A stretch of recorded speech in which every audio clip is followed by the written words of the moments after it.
The JP Morgan Equity Premium Income ETF has become extremely popular with retail income investors ever since it launched several years ago. There are two main reasons for this. First, it offers a very attractive monthly dividend. And second, while offering that attractive monthly dividend, it also has significant diversification across numerous sectors, including the mega cap technology sector with about 20% allocation to stocks like Amazon, Microsoft, Alphabet, and Meta platforms, which if you were just simply to invest in those stocks in and of themselves, you'd get very little to no dividend yield. However, by investing in the JEPI ETF, you can get a very high single-digit monthly dividend yield while still benefiting from that diversification. That being said, I do not think that JEPI makes for an attractive long-term income investment for most investors, and in this video, I will detail why. I will also explain what fund I would pair with JEPI if I was going to hold it in order to maximize its benefits while also mitigating its negatives. Hey everyone, this is Samuel. I run High Yield Investors, the top-rated investing group on Seeking Alpha, and I specialize in dividend investing.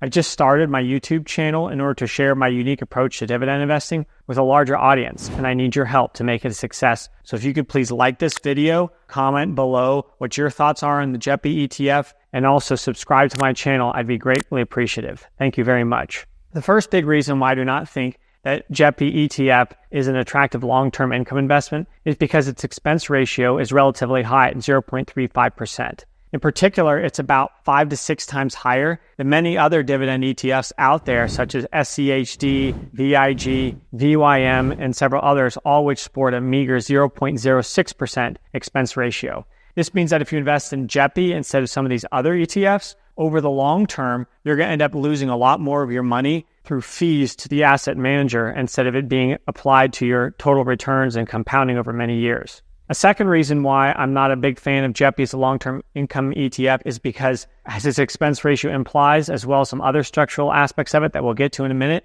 it is underperformed over the long term. In fact, it has not only underperformed the S&P 500 since its launch several years ago, it's also underperformed SCHD, VIG, VYM, and other high-yield and/or dividend growth ETFs. As a result, if I'm going to hold an ETF for the long term, I want it to generate at least competitive total returns with the S&P 500, even if it doesn't necessarily beat it, whereas JEPI has lagged behind significantly. A third reason why I'm not a big fan of the JEPI ETF is because its monthly distributions, while attractive in aggregate, are very inconsistent.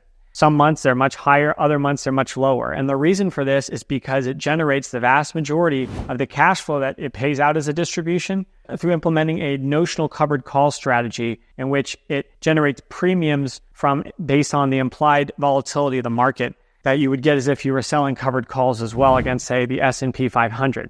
As a result, because the implied volatility of the market varies from month to month, so do the options premiums that JEPI generates. As a result, its distribution is inconsistent month to month. And this is a problem for income investors because if you're buying a fund for income, you want to have a predictable income stream month to month that you can use to pay for your living expenses. But since JEPI's is so inconsistent, you're going to have to factor in a margin of safety there. That makes reality, as far as saving and planning goes, JEPI's effective yield is going to be lower than its reported yield is because you need that margin of safety because you don't know exactly where the implied volatility is going to go month to month.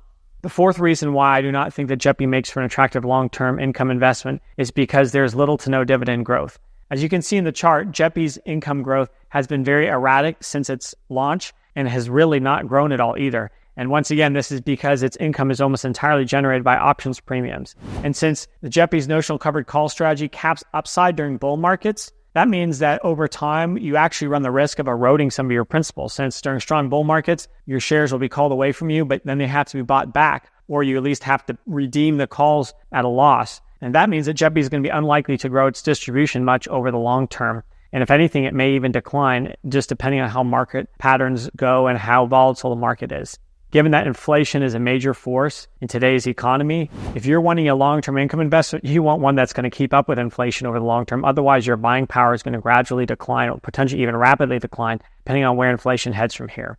It is for those four reasons that I think the Schwab U.S. Dividend Equity ETF, or ticker symbol SCHD, is a great option to pair with JEPI if you did want to hold JEPI in your portfolio for the long term as an income investor. And the reasons for this are simple. One, as we already pointed out, its expense ratio is only 0.06%, making it a great pair with JEPI's 0.35% expense ratio. In aggregate, you're going to have a much more reasonable expense ratio, and therefore your total returns are not going to be eroded as much over the long term due to fees being paid to the asset manager. A second reason I really like SCHD is because its long-term total returns have been quite competitive with the S&P 500s, making a much better fit than JEPI for generating long-term total returns. As a result, if you were to pair the two, at least with SCHD, you're going to get better total returns over the long term in all likelihood than if you just held JEPI. A third reason why I really like SCHD, and this is probably the most important one, is that its dividend growth has been exceptional over the long term. Over the past 5 and the past 10 years, its dividend growth CAGR has been over 10%, and even over the past 3 years, it's been around 9%. And so if you invest in SCHD over the long term, you can expect your income to grow at a rate that exceeds inflation. And so if you pair it with JEPI, even though it will dilute the dividend growth rate some, you're still going to get very strong dividend growth. That being said, I do think that JEPI also has some strengths that when paired with SCHD make it a best of both worlds type of marriage, and the fact that JEPI's income yield is over twice that of SCHD's. And so if you're looking for high current yield, say maybe a 5% average yield for your portfolio to be able to retire faster, to be able to get your passive income up so you can meet your daily expenses, JEPI is going to help you a lot with that. Also, its monthly payout versus SCHD's quarterly gives you a more consistent stream of cash flow. Another reason that JEPI is so great is that it does have that significant, roughly 20% exposure to companies like Facebook, companies like Amazon, companies like Microsoft, companies like Alphabet. Whereas with SCHD, you're not going to get that mega cap tech exposure to nearly the same degree that you will with JEPI. So it creates a more diversified portfolio. You get exposure to some of the biggest, most tech-savvy companies in the world. And a third reason why I really like JEPI as a partner with SCHD is due to its notional covered call strategy. While I like not having a lot of covered calls in my portfolio because it allows me to participate in big rallies, and SCHD gives you that, it is nice to have some because it does help to reduce some of the downside risk, because if the market goes down or trades sideways, those covered call premiums are effectively free money. And so they help to minimize the volatility of your total returns. So when you combine JEPI and SCHD, you get a portfolio that's going to have a nice dividend yield, current dividend yield. You're going to get monthly and quarterly distributions. You're going to get significant diversification with some healthy exposure to mega cap stocks, while also getting a nice broad diversification to stocks that are going to grow their dividends rapidly in SCHD's portfolio. And so as a result, you're going to get a dividend growth that's probably going to exceed inflation over time. And you're also going to get potentially downside protection from the call strategy, but also get some upside potential with the uncapped holdings of SCHDs. As a result, if you're simply looking for a nice two-fund portfolio, there are certainly worse approaches than combining JEPI with SCHD. And of course, the exact breakdown of that will depend on your personal circumstances, what your current yield target is versus how much you want to prioritize long-term dividend growth. Obviously, ultimately, you want to speak to your own financial advisor or financial planner before putting together any portfolio. This is just a simple portfolio idea for those who are interested in the JEPI ETF, how I think about it and how I would approach it if I were to hold it. If you enjoyed this video and you would like to hear more on how I build my own dividend growth portfolio to beat the market, as well as my thoughts on dividend funds like CEFs and ETFs, as well as individual dividend stocks like Enterprise Products Partners or AT&T, which I recently published videos on both of those, so check them out if you haven't yet. Please like this video, subscribe to my channel, and let me know in the thoughts below what your thoughts are on JEPI and other ETFs that you like for income. This will help me grow my channel a lot. Thank you very much. See you next time.